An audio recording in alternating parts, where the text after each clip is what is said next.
pessoal, eu e meu grupo a gente vai falar sobre a implementação de algoritmos de busca de Dijkstra versus a IA. Eu vou começar falando sobre o algoritmo de Dijkstra, começando a falar o que ela é. O algoritmo de Dijkstra é um algoritmo para encontrar os caminhos mais curtos entre nós e um gráfico poderado, que pode representar, por exemplo, uma rede rodoviária. E nesse algoritmo ele guia a gente em caminhos mais rápidos, como pegar o Waze para chegar no trabalho, ele vai analisar quais são as melhores rotas para chegar naquele local. Como funciona esse algoritmo? O algoritmo de Dijkstra funciona através da construção de uma árvore de caminho mínimo. Ele começa com o vértice inicial e em seguida explora todos os seus vizinhos, atualizando o custo para alcançar cada um deles. Em seguida, o algoritmo seleciona o vértice com custo mais baixo e repete o processo até chegar no local mais rápido. Olá, meu nome é Elias e dando continuidade aqui à pesquisa de implementação de algoritmos de busca. Nesse tópico eu irei falar sobre o algoritmo A-estrela, ou A-star, como ele pode ser conhecido, desses dois modos.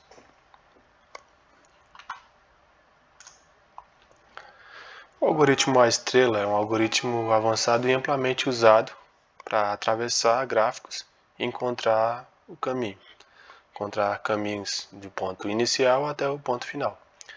E ele sempre vai trazer o caminho mais curto e com menos custo, do nó inicial até o nó de meta, em um gráfico ponderado.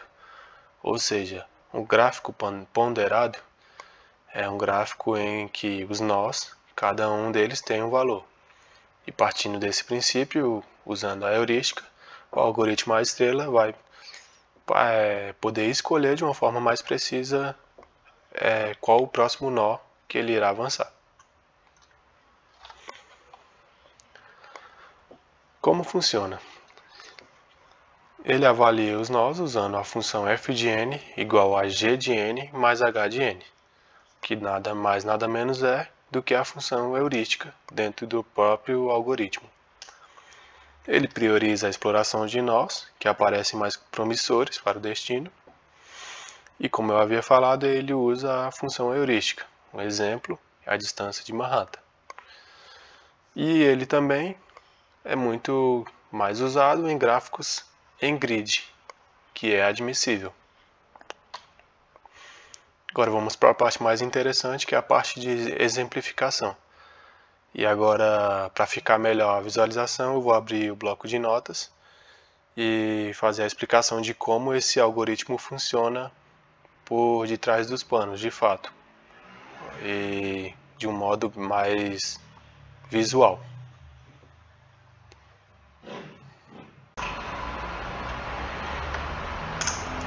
Para ficar um pouco mais fácil o entendimento, eu vou usar aqui o Paint, e aí eu criei dentro do Paint uma matriz 5x5 e eu listei ela com letras do alfabeto, de A até V, onde A aqui vai ser o ponto inicial e V o ponto de chegada ou o ponto final, ou seja, o nosso algoritmo ele vai ter que partir daqui e encontrar um caminho até o ponto final, sendo que cada um desses nós que estão aqui riscados são obstáculos, ou seja, se ele chegar aqui no E e encontrar na direita esse obstáculo, ele não pode ir para cá, do mesmo modo aqui no C e no O. E como funciona esse algoritmo? Ele usa a função heurística, que é justamente isso aqui. A gente vai usar dentro de cada nó, e aí vai ficar mais fácil o entendimento com o passar desse vídeo. O H é o custo do ponto atual até o ponto final, ou seja, se eu estiver aqui no ponto B, a gente vai calcular 1, 2, 3, 4, 5, 6, 7. Então o valor de H aqui vai ser 7, que é partindo do ponto B até o ponto V. O valor de G ele vai ser o custo do ponto inicial até o ponto atual, ou seja, o ponto inicial é aqui o A, e o ponto atual pode ser o B ou o E, e assim por diante, que no caso é o valor 1, porque ele vai partir, ele vai mudar só uma posição, ok? Então, com a continuação da explicação vai ficar mais fácil o entendimento. Então aqui partindo do ponto A, a gente pode ir para o nó B ou para o nó E. Vamos para o nó B aqui e a gente dá seguimento. Tá, o valor aqui de H, como a gente já tinha falado, é o valor 7, que é o ponto atual até o ponto final. O valor de G é o valor 1. Daqui para cá, o valor 1. E o valor F de N é igual a 8, que é 1 mais 7. Ok. Do ponto B, a gente só pode ir para o nó C, porque abaixo dele tem um obstáculo e acima não tem, o A já foi. Mas vamos continuar, aí a gente coloca aqui na tabela aberta o valor B, que é o que a gente está utilizando agora. Do B, a gente pode ir para o C, mas eu vou exemplificar aqui a partir do E. O valor de H aqui do E é 1, 2, 3, 4, 5, 6, 7. É o mesmo valor aqui do B. Então a gente coloca 7 aqui e também é 1 o valor de H. O F de N vai ser 8. Ok. Aqui do ponto E, ou do nó E, a gente pode ir somente para o nó I, porque à direita tem um obstáculo. Então, ok, a gente já utilizou o nó E. Como aqui já foi calculado e ele não tem mais para onde ir, somente para o I, então a gente risca aqui os dois e coloca aqui na tabela fechada.